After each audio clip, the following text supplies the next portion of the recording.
Peace, I'm your host, Vic. Welcome to the Big House Breakdown. Like, share, and subscribe, and let's ride.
We got one more bill to pay. Let's go.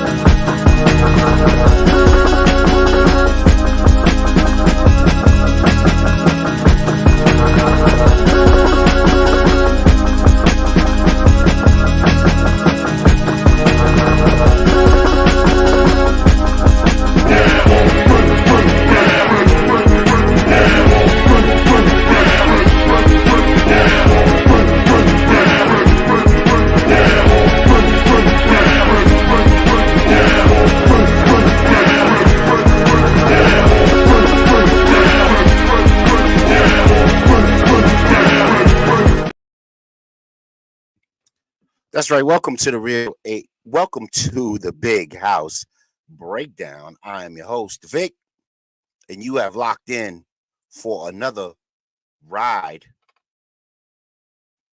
with the throne of Big Ten football.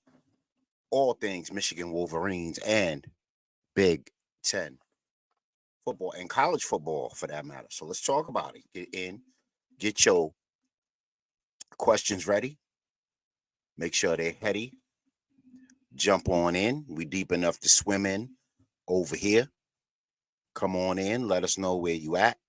Let us know what you're doing, what team you're pursuing, because we got it all locked for here and for you on the Big House Breakdown. Now, of course, we all know, unless you've been under a rock or you haven't had access to any digital media over the last couple of weeks, Michigan has been in, you know, scandal 2023.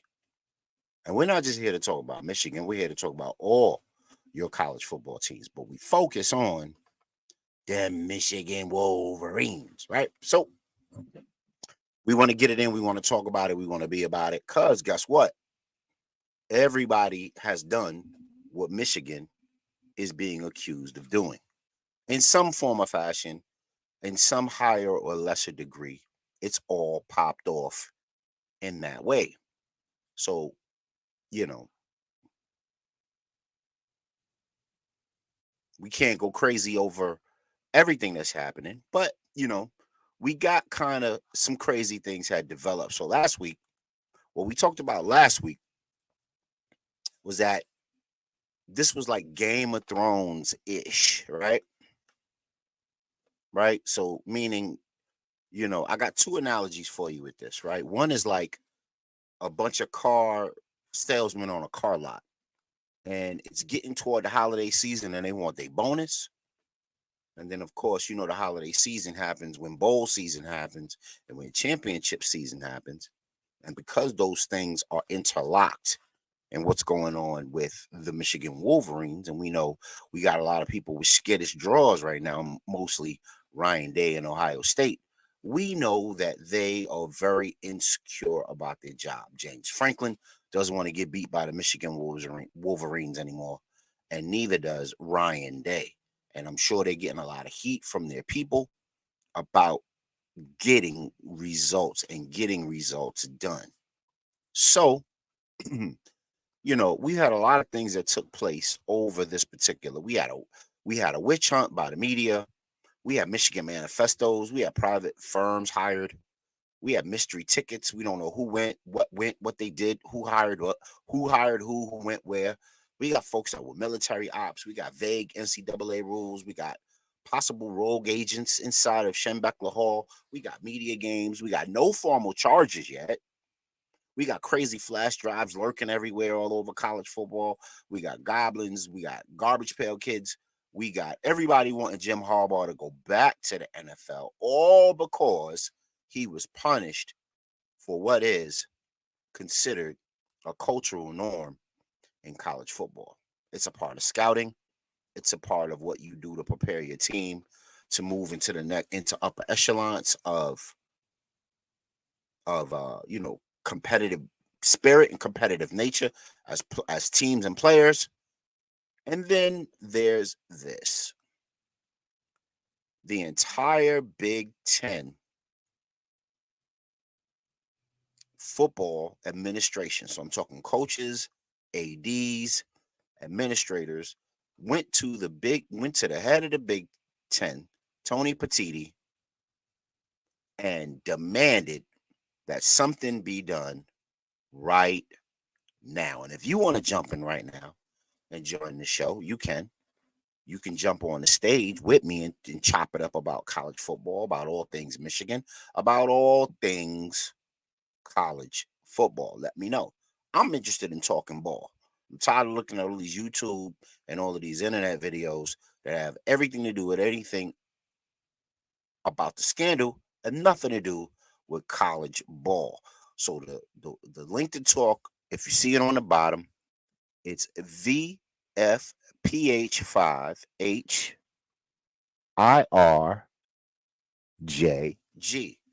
Type that in your address bar above, or hit a link if I gave you one in your email or your direct or your DM, and I will let you in backstage and we can chop it up. Or you could just put it in your comments and I will pick it up and I will put your comment live on the screen and we can make it do what it do. But this is a real life Game of Thrones, man. These dudes, all these Big Ten teams want the throne, especially your rape states. I'm talking about Penn State, and your zero state. I'm talking about Ohio State. They want the throne. So that's why you got the Game of Thrones icon right there below Jim Harbaugh. Jim Harbaugh is the coach in question. The program in question is the Michigan Wolverines. And they went to him and they went to Petiti, who's the in charge or the head of the Big Ten Athletic Conference, and demanded that things be done right now. Investigation by the NCAA be damned. Sifting and vetting all the evidence be damned. They want Michigan penalized for this postseason, regardless of what the facts are on the ground. But you know what? There are good news, sports fans, Michigan fans. Good news. The brass or the board of regents in University of Michigan have went forward with Jim Harbaugh's contract extension, because he's been kicking tail for about 3 years now, right? Taking names, about to do it again this year, right? Undefeated team, right? 5-star quarterback, supposedly is going to win the Heisman. Had a Heisman candidate and a running back last year that's on the same team. We're loaded. We're kicking ass and taking names, wiping the caca off our shoe after the games is over. And they went ahead and met as a board and a body and an assembly of people and agreed to go ahead with Jim Harbaugh's contract extension. Now, that's outside of the FBI. That's outside of all of the allegations. That's outside of whatever the private investigative firm was supposed to dig up. That's inside or outside, depending on how you want to phrase it. That is in spite of all and the media, right? And the media, Sport News, right? Yahoo, right? And any other conspiratorial media outlet want to jump in on this and put their little 2 cents in, like they don't know what this sport is about. You know what I mean? So they went ahead with his contract, right? Extension. So that doesn't mean it's finalized, but they're on the way. They're getting ready to offer it to him, and they want to solidify it and seal it up, sign, seal, deliver as soon as possible. So what does that mean? Well, what that really means is whatever the findings were of the NCAA, the FBI, the private investigative firm, Littlefinger, Tyrion Lannister, Cersei Lannister, there is the spider. You know what I'm saying? The weirwood trees, right? Whatever, all those people who are conspiring to take the head off of Ned Stark, Coach Jim Harbaugh. It wasn't as egregious as everyone is led to believe. Yeah. So that is a vote of confidence. That's a vote of expeditiously trying to get this thing done, lock him down, because they know if they don't lock him down, he may flirt, experiment with the NFL, what have you, what have you. Now, what I think is the experiment with the NFL is nothing but Harbaugh showing his mettle to the brass at Michigan, like, listen, lock me up, make me the highest paid coach in the Big Ten, because I got other entities that want my services. See, Minnesota Vikings want my services. Chicago Bears want my services. Miami Dolphins might want my services. There's a lot of clubs that potentially want my services. and I'm willing to give it unless you lock me down. And then there's the counterparts or his peers in the Big Ten. And the reason why I put the Big Ten poster up there because it was a meeting of all the Big Ten teams, administrators, ADs, and coaches. And they're whining and they're crying and they're doing their best crybaby impression of trying to get Jim Harbaugh removed, sent packing, but it ain't gonna happen. You know what I'm saying? So I just wanted to kind of review and let you guys know what's popping, what's really going on with the program.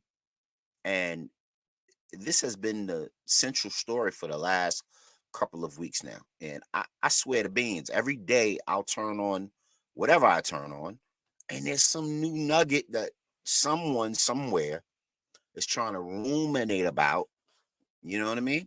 Is trying to throw another log on the fire and throw another piece of caca on the wall and hope it sticks. And that is what's popping in the news cycle with the 2023 Wolverines scandal. Well, how y'all gonna feel when y'all find out it's not much of scandal, but Debo's still coming? That's right. That offensive line still coming. That defensive line is still coming. That run game still on its way. It might be at your doorstep, ready to plant a W on your home field. Hey man, if you're watching the show and you like what you hear and you like our get down, please support. Donate to the Cash App, the Real HD Show, and I got some prizes and some goodies coming up in the next couple of weeks from my first couple of people who donate, like hats, hoodies, baubles, trinkets, all kinds of things that you can use. But you gotta like that fuse and donate to the Cash App $ the Real HD Show. You know what I mean? So now that we can get out of rabbit hole land, and now that we can get out of Game of Thrones ish land, let's jump right into game previews. Why don't we? Game previews, because it's time, man. Michigan had a bye. Okay. So we had a whole lot of people getting healthy, right? Will Johnson getting healthy, right? Rod Moore getting healthy, right? We had a banged up secondary. Nobody could tell because our backups, Keon Sabb and them, right? Quentin Johnson and them, right? Playing like lights out, right? Playing like somebody blew out the candle. You know what I'm saying? Playing like Mike Tyson in the first 30 seconds, 1988. You know what I'm saying? 1986. Tyson taking them out in the first round. So we're here to review and preview this right here. That's right. There's a game this week. Oh my gosh. Oh my gosh. Oh my gosh. Oh my gosh. Like Buster used to say, right? Old school Buster, right? I'm gonna turn this greeting into a ticker so everybody can see it on the bottom. And let's get into it. All right, here we go. So we got a preview, man. We got a preview. We have the Michigan Wolverines hosting the Purdue Boilermakers at Michigan Stadium. Now, the Wolverines come in undefeated. The Wolverines come in as performatively the best team in college football. Depending on who you ask, depending on who you talk to. I believe it's so. And they feature impact players like JJ Mack. That's what I like to call him, right? His name is JJ McCarthy. You know what I mean? Mr. Chicago Sunshine, Mr. Illinois Sunshine. But on this show, we like to call him JJ Mack, right? And he's flame throwing and he's doing his thing. We got Blake Corum, the running great, right? We got Donovan Edwards, Mr. Utility Man, Mr. Flash and Dash. We got Roman Wilson and C.J. Johnson, Colston Loveland, A.J. Bonner. We got Mikey Sanderstill, We got Keon Sabb, Will Johnson, Junior Colson, Mike Barrett, Graham Jenkins Grant, and many, many, many reserves that come in and do their thing. And it'd be easy to talk about the Michigan Wolverines, but first we're going to jump into the Purdue Boilermakers and what are they all about. Well, the Purdue Boilermakers come in 2-6 on the season.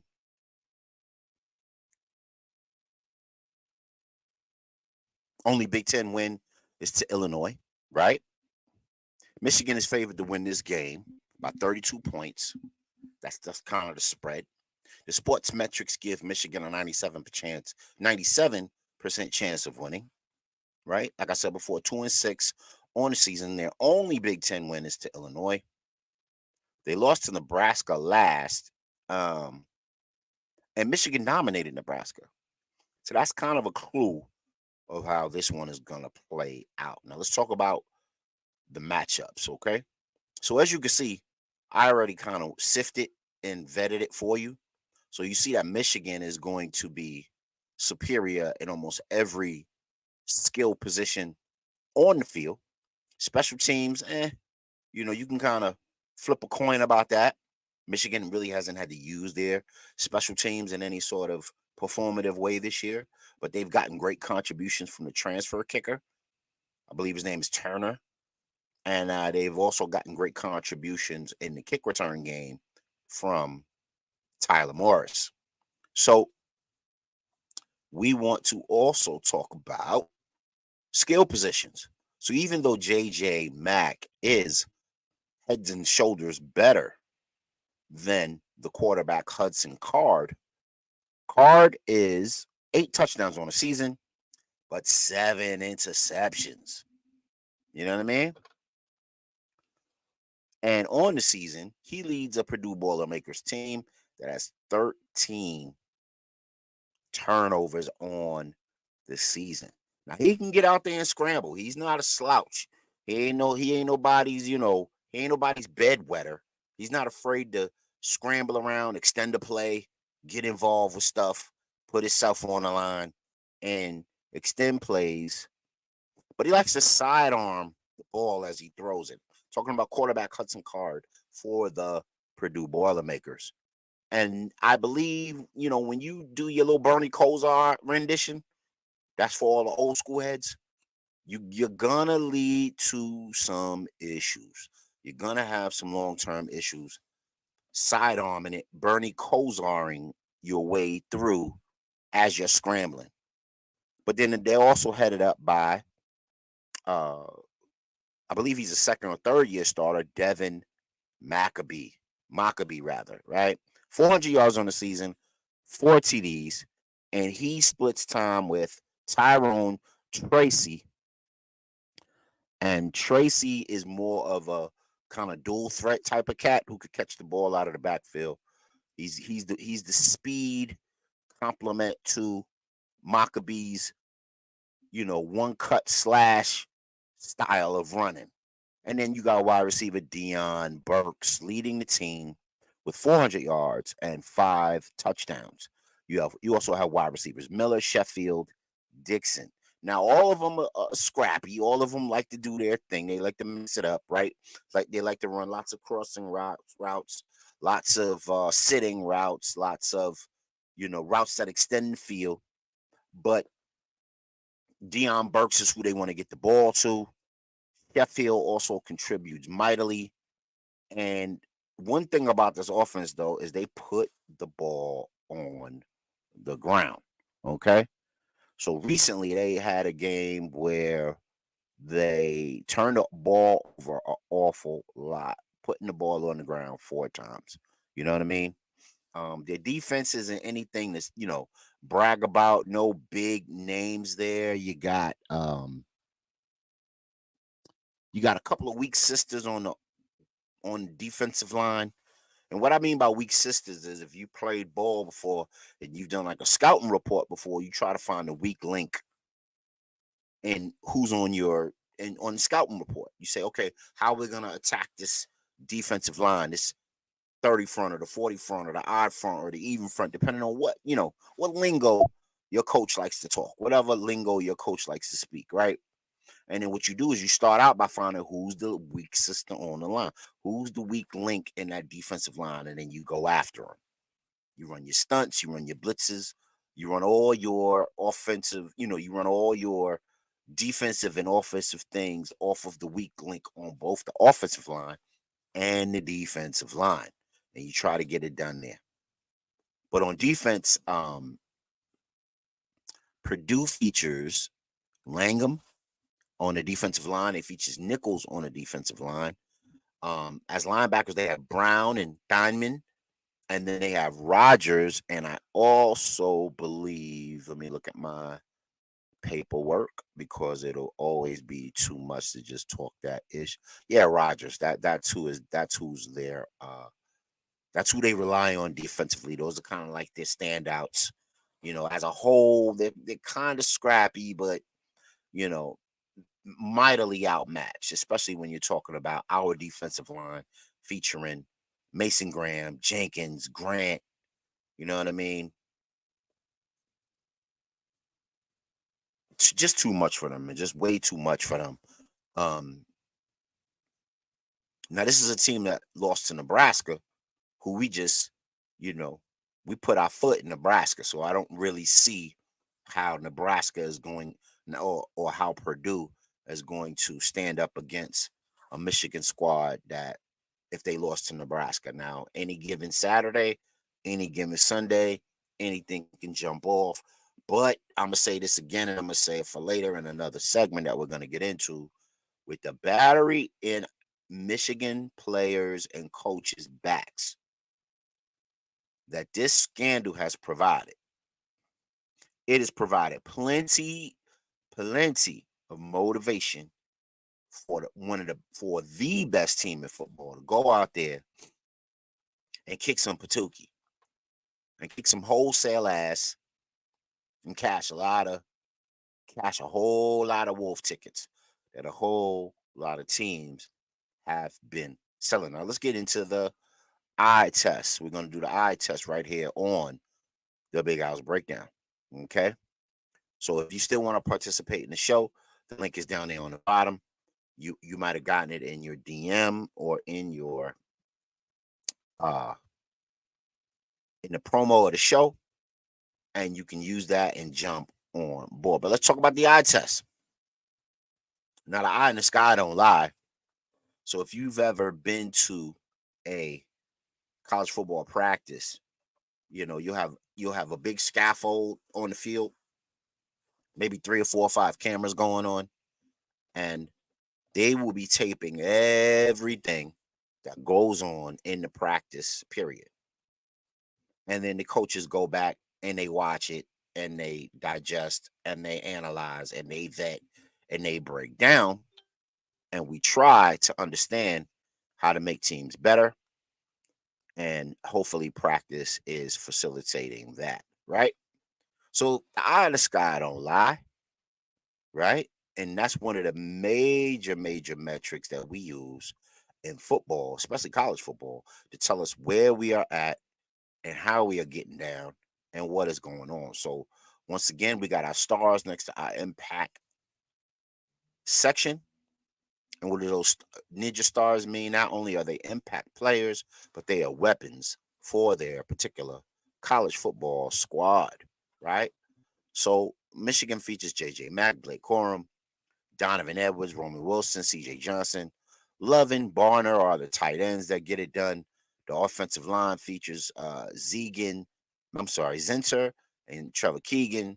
You got Mike Sanderstill is the standout on defense, the captain, Agent Zero.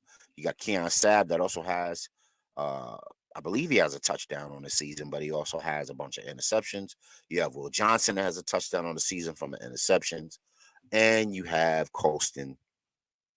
You have Junior Colson, Barrett, Graham, Jenkins, and Grant. Let me read something off to you guys before we move on. And this was from the game preview. I want to make sure I get this in, okay? So I told you about their squad collectively. They're a scrappy bunch, but they will be outmanned and out talented by the Michigan Wolverines. But Michigan also is talented within its own right. That's why they're the best team in college football, sporting the number one defense in college football in total points, the number one scoring defense, the number one statistical defense, forcing 14 turnovers and 11 interceptions. Now, it would be a really bad move for Purdue to turn the ball over, against Michigan, giving Michigan's offense that moves the ball so well and scores on 80% of its drives a short field. You don't want to give a short field to a team that scores on 80% of all of its drives. You don't want to do that. That's bad business, right? Then the only team in FBS to beat every team on its schedule by 28 points or more. They're super efficient. They gobble up the clock. Like I said before, they finish 80% of their drives with touchdowns. JJ Mack is line dancing his way to a mid-season rise and a Heisman contention. Based on highlights, an undefeated record, and the highest QBR in sport. Almost 200 yards, 21 total touchdowns. That's both running and throwing. Almost 2,000 yards throwing, 21 touchdowns. Just said that. Flame throwing with NFL caliber throws. Don't believe me? Go check out the last game versus Michigan State and what he made those tight ends look like. He might have got those two guys in addition to the pros just based on that game alone. Blake Corum has 13 touchdowns. Blake the Great has 13 touchdowns on the season. Roman Wilson leads the team with 10 and is a serious contention for the Blitnikoff Award. Supporting cast of athletic mutants on the Michigan Wolverines: Donovan Edwards, C.J. Johnson, Colston Loveland, Khalil Mullins, who is a converted linebacker that they turned back into a running back at almost 240 pounds, punishing dudes. We get him back this week, right? We got Tyler Morris as our kick returner and slash slot receiver Samaj Morgan is getting it done. If you don't believe me, go back and check out that screenplay that he did a couple of games ago. Took no prisoners on that one. And we got Darius Clemens, right? That's the beach body dude that we need to get going. 6'3", can jump out the gym, can lift the gym, and we need to get him plugged in to what we're doing on our offense. Michigan will be putting a W on the doorstep of every opposing team this season, motivated by the 2023 FBS scandal directed in our way. And all of those things, man, give us validity with the eye test, right? So this just in, the FBS media pundits and all give us all the gasoline we need to run around like our hair is on fire versus the Purdue Boilermakers. Sorry, Boilermakers, man. It's not y'all fault. Let me get this off the screen real quick. Purdue Boilermakers, man, it's not y'all fault. It's not. It is the college football media, it's the AP press, and the college football coaches that are in cahoots, in consortium, trying to try Michigan in the court of public opinion. It's their fault why tomorrow is going to be a bloodletting. You know what I mean? This is going to be William Wallace versus, the Englishman back in the day.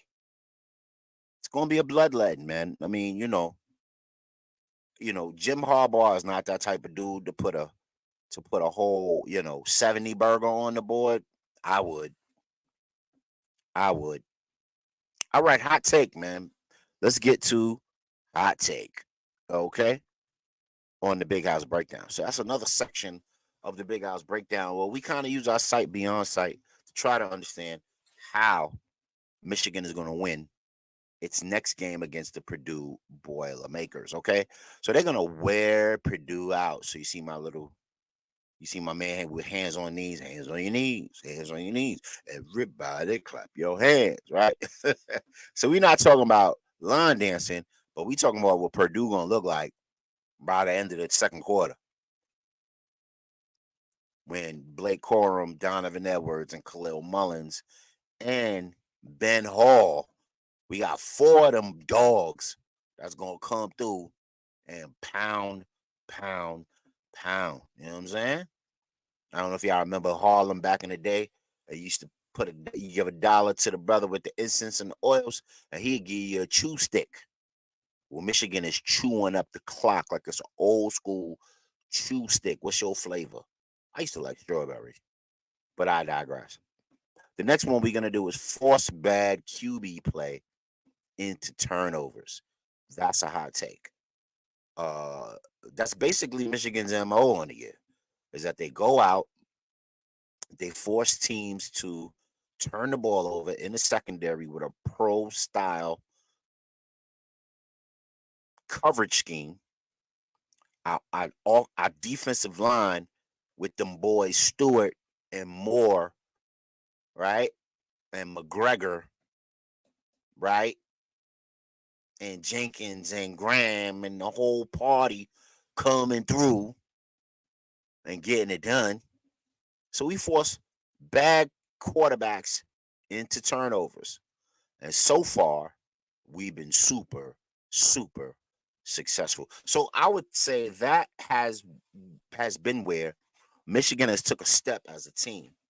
Because last year we were very good, we were dominant, but we didn't force teams into a lot of turnovers. This year, very, very different. This year, forcing a lot of teams into a lot of turnovers. Okay. And we chew up and we really make, you know, we really make them that bad QB play, man. So if all the Big Ten coaches are so worried about Michigan cheating and signs and all of that, ice up, son, and teach your quarterbacks, train your quarterbacks so that they're not so turnover prone and they're not giving it all away during the matchup with the Michigan Wolverines. Okay. And what I would like to also see is us use this matchup since we're not sleeping on the Purdue Boilermakers, especially after the week off. You know what I mean? Players got the rest, get some R&R, get a little lifting, get a little loose. We get a couple people back from injury, right? We get that good nutrition in us. We try as much as possible not to listen to the frauds and the fakers and the media makers. Listen to this show, though. Listen to this show in media, right? And it'd be a good idea if we start working on a couple of things against some interesting opponents that we're going to need for our big dog performances. That's right. The Marylands, the Penn States, and the Ohio States. Those are going to be our bigger matchups. Those are going to be the ones where we're going to need a thing or two that we have shown. We're going to need Donovan Edwards to come out of shell and blaze the field up a little bit, right? And I still think having him part of a screen game that Michigan really hasn't utilized much this year would be a great way to kick off the second half of the season, featuring him in a screen game or a series of screen games, right? Screen plays, screen packages, where we can go and create mismatches against safeties and corners with a 200, almost 210-pound back with Olympic speed. Okay. And then we're gonna put FBS on notice, man. We're gonna put the college football world on notice with another high scoring win. You know what I'm saying? And like I talked to Adam from Michigan Football Rants about, I said if JJ is still in the game in the fourth quarter, that's a curse and a blessing. Well, the blessing is he's gonna bump up his stats and he's gonna have all of the, you know, he's gonna have all the chicken scratch and the barbecue drip and the teriyaki drip and the honey drip to win the data statistics to win the Heisman. But that also means that Michigan is in more games than they should be, right? So if JJ is in the game against Maryland in the fourth quarter, that usually means we're in a game. If he's in the game against Penn State in the fourth quarter, that usually means we're in a game, right? And so we want to see that happen. We also want to see um to mix it up, man. So if we're gonna eat the clock up in the first and second quarter, we would love to see some up tempo stuff in the third quarter. We would love to see that. Or even toward the end of the second quarter as halftime is approaching. Run some up tempo stuff and then come back and hit them with smash mouth stuff in the third quarter to eat up clock. We would love to see Michigan have those two things available to them so that they can utilize it at their discretion. You know what I mean? And like I said before, we're gonna put the FBS again on notice with another high scoring, dominating win. Let us know, man. Let us know what your hot take on this game is gonna be. Let us. We don't really like to give scores here on the Big House Breakdown, especially if we know the game is going to kind of get out of hand real early. The game is not going to really even be a contest because you really are more out talented than the team you're playing against. Michigan is head and shoulders better than the Purdue Boilermakers. A couple of years ago, Purdue has had a real speed team. The team is okay right now. We don't sleep on anybody, but we got to be real about the sample size that has been put on the field so far. Now, for everybody far and wide, let's ride. Let's get into our ish talking segment. That's right. We are ish talking on the Big House Breakdown. So, what are we ish talking about this week? Well, um, what's interesting though is I was going to the store right before the show was about to come on. And as I usually do my little ritual. I get my little Gatorade or I get my little, my little trailer mix or my little, high energy snack so that once I get with y'all, I'm primed, I'm pumped, and I'm ready to go and I'm ready to have a great show for you guys, right? So I'm listening to these jokers on this podcast. I forget what it's called. And they're talking about how Michigan are frauds, right? 14 turnovers in one season are frauds, right? And they're talking about how each team can has the ability to make their own schedule. And Michigan chose for the second or third year in a row a bunch of scrubs or a bunch of cupcakes, as I like to call it, the cupcake bowl season. Um, in the beginning of the season, the first three games. And what this young man or whoever that was on the podcast failed to realize was every team does this. Georgia was ranked number one for weeks now. And they scheduled a bunch of cupcakes on their schedule. If Western Kentucky is not a cupcake for Ohio State, I don't know what is a cupcake. So let's not get it twisted.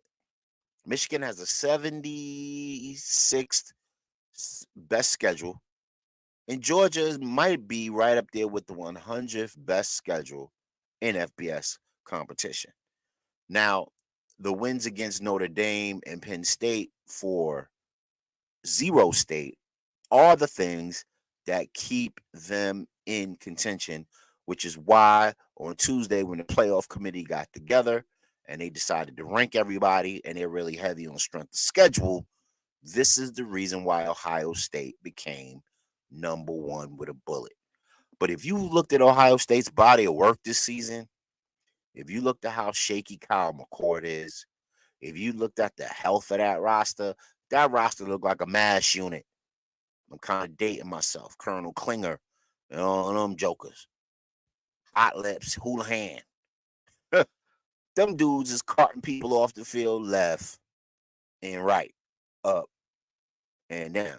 Henderson, the running back, is hurt again. Who knows if they're going to get a Buka back? Who knows if they're going to, who knows if, Henderson is going to be available for, not Henderson, the number 15, the other running back, Langham, I believe his name is. Who knows if they're going to get him back? No, train them, not Langham, train them, Chip train them. Yeah. Who knows if they're going to get train them back, right? Them dudes are a walking mass unit, man. They're a walking infirmary. And the only person holding them down when it matters is your man, Marvin Harrison Jr. Yo, man, join us, man. Talk that ish, man. This your time to test the temperature of your team. How you feel. Tell us about your team. Tell us what you like and what you don't like about your college football team. I'm talking about mine, the Michigan Wolverines, the throne of Big Ten football. We almost at 1,000 wins, y'all. I don't even know if y'all know that. I think we need about maybe 3 more wins to get to 1,000 wins. We already have the most wins in college football history, but 1,000 wins will far and away put that crown like J. Mack likes to do with his people whenever they score. He runs up to them and he puts the crown on their heads to let them know that they special people. So Michigan will have that crown, whether you like it or you don't. But let's get back to that ish talking, man. That ish talking is good. That ish talking is what we are here for. Does the AP have too much power in the FBS? I believe so, man. Does the press? I know they used to decide. I know they used to let the AP press, newspaper people, writers, and associations that cover college football sports, you know, they let them decide on the Heisman and they also let them decide on the AP poll. And has this emboldened what's going on right now with Michigan in the scandal? Has this emboldened it? Has this brought about an entitlement by the press to really be involved, sticking their nose, sporting news and Yahoo where it don't belong, and being salacious and being insightful and not really having proof, right? I believe so. And I believe this is something that, the NCAA as a body and a board of power in college football should definitely eliminate moving forward, or at least mitigate the amount of influence they have, because it's got everybody. It's a shit show right now. It's a caca parade when the you know thanks taking parade is on its way around the corner. They have those floats. You know what I'm saying? Here comes shit man with his typewriter and his computer and his laptop, and he's pumping out information for me and you to get excited about because he feels entitled because maybe he votes on the Heisman or he votes on the AP poll, right? But let's go to the next one. So let us know, man. Put it in the chat. Give us that good information. Give us a litmus test on your team. If you think your team is in the top four and they deserve to be there. So let's see if I remember the top four. I know it's Ohio State. I know it's Georgia. Michigan is at 3. And I believe it's Florida State at 4. Yeah, I believe that's the order. And then you have Washington and Oregon. No, either Washington and Florida State or Washington or Oregon at 5 and 6. Um, that arrangement is going to change. That arrangement is not permanent, and it will be modified as we go along.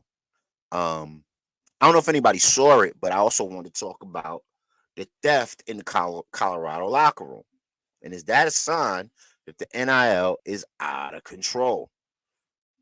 You know what I mean? Like, if you are Shador Sanders and you win the game and you roll up your wrists and you showing the blingage, did that lead to the theft? And of course, Colorado being one of the top NIL, you know, trendsetters in college football, I'm sure they're getting a lot of brands and a lot of goodies and a lot of companies that want them to market their materials. And so during a couple of games ago, it might even been the last game, they got robbed. And when the game was over, they came in to find out that their locker room was vandalized. Does that mean NIL is out of control? I don't necessarily believe that NIL is out of control.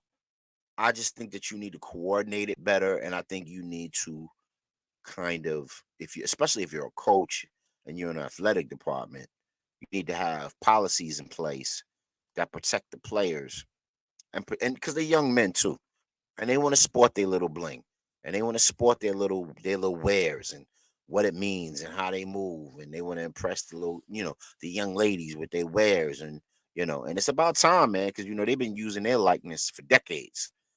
College football games, jerseys, hats, all kind of paraphernalia, all kind of stuff. College Hall of Fame. It's been crazy. You know what I mean? They even stripped USC and Reggie Bush over endorsement deals, right? So I don't think the NIL is out of control. I just think it's a necessary thing for the sport, and I also believe that it is a something that we have to put regulations on. School for school, athletic conference per athletic conference, and it's going to be interesting moving forward with all of the change that's going to happen next year, and how NIL is going to be affected with all of the change happening, um, with the realignment of the conferences. You know what I mean? The four teams from the Pac-10 are coming to the Big Ten, and that's how you even know that something there's really not going to be too much hand slapping from the NCAA or the Big Ten on Michigan, because Michigan is the cash cow. They're the cash cow. They got one of the biggest fan bases in college football. I'm not gonna say they have the biggest. So all y'all, you know what I mean? All y'all Twitter punks, don't come after me. But it's one of the biggest, if not top three, right? Next to Alabama and maybe even USC, right? One of the top brands in college football. And if those rumors were true, they would not be giving Jim Harbaugh contract extension, and that's already on the table. And also, uh, how the realignment is going to affect, and I will be very, very interesting.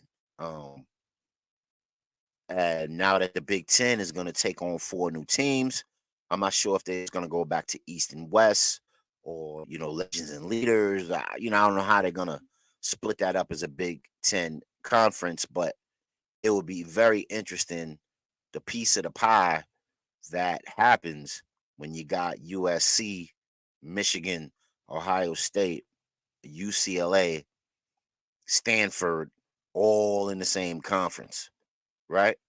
Along with Maryland and some of the older blue blood grandfather college football, universities. So um, that's my little take on that. Now I want to talk about the Heisman real quick before we get ready to get out of here. Um, has parity ruined the Heisman Award? I've noticed in the last couple of years that the Heisman Award has been it's taken almost up until the almost three-quarters of the season for you to clear have a running away leader for the Heisman Trophy, and this season really isn't any exception. So, do you guys believe that the athleticism of recruited D1 talent is on par no matter what team you have? Because everybody is, trying to be that much better coming out of high school.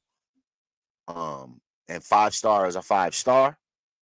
Um, or do you think the Heisman still is the barometer for who is the best player in college football? I don't think so. Because it often does not take into account defensive players, uh, receivers, uh, and their contribution to being the best player in college football. It often doesn't. It's often aligned with a quarterback trophy or a running back based trophy. And even for running backs, it's hard for them to get the coveted Heisman Award because they usually first look at a quarterback for those sorts of, accolades and to receive that coveted award. So let us know, man. Throw it in the chat. Let us know where you're at. Give us a barometer on your team. We ish talking right here, man. We talking that crazy craziness. And if you got a story on college football conflict or controversy you want to talk about, yo, throw it in the chat. Jump in the um backstage. Here's the call letters right here, starting with VFPH5, right? And if you if I see you on the backstage, I'll definitely bring you up and we can chop it up, right? And last but not least, in our ish talking segment, we got, will college football be more interesting with the 12 team playoff than it is right now? Um, I think it will be. I think it'll be a lot more interesting than what we get right now. I think you'll have a rise of your Boise States and your TCUs, and you'll have a team that comes across that's better than projected. Like Air Force this year is doing really good work as a college football entity, or a college football club, if you will. They putting that work in right now, and it's a shame we're not going to be able to see them in a college football playoff this year, because they're not a Power Five school, so their team doesn't get that automatic bid in, right? Um, Notre Dame is often left out of the college football conversation, and I think they could come in and make some noise with Hartman, right? The quarterback, right? I think he is a pro dude. I think he has pro skills. And I think if he and his team were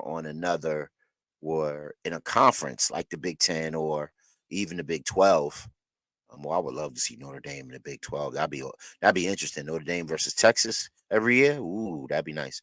But geographically, the Big Ten is always laying it out for Notre Dame to join them, but Notre Dame has that following. They got that TV package that they can garner eyeballs and heads every week without being in a conference. So a lot of the people from there don't feel like they need a conference, right? But um, yeah. So I think the college football playoff, the 12 team setup will be really really good. And it was something I wanted to touch on with that. Oh, the AP poll. It'd be interesting to find out how the AP poll is going to affect the 12 teams that are going to get invited to that dance outside of your conference winners, right? Outside of your Big 10, Big 12, Pac 10, SEC. I don't even know if it's going to be a Pac 10 next year. ACC, we don't know if it's going to be an ACC next year, right? And SEC West and SEC East, or the winner of collectively of both. So let us know, man. What do you think about our ish talking segment? Give us a barometer of your team. Jump in, talk your crap about your team.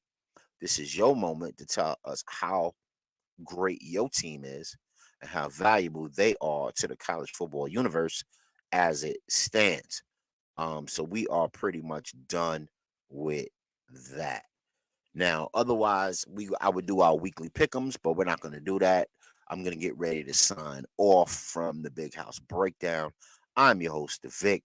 Please join us every week. Spread the word that the Big House Breakdown is here. We are here for you and our college football fans.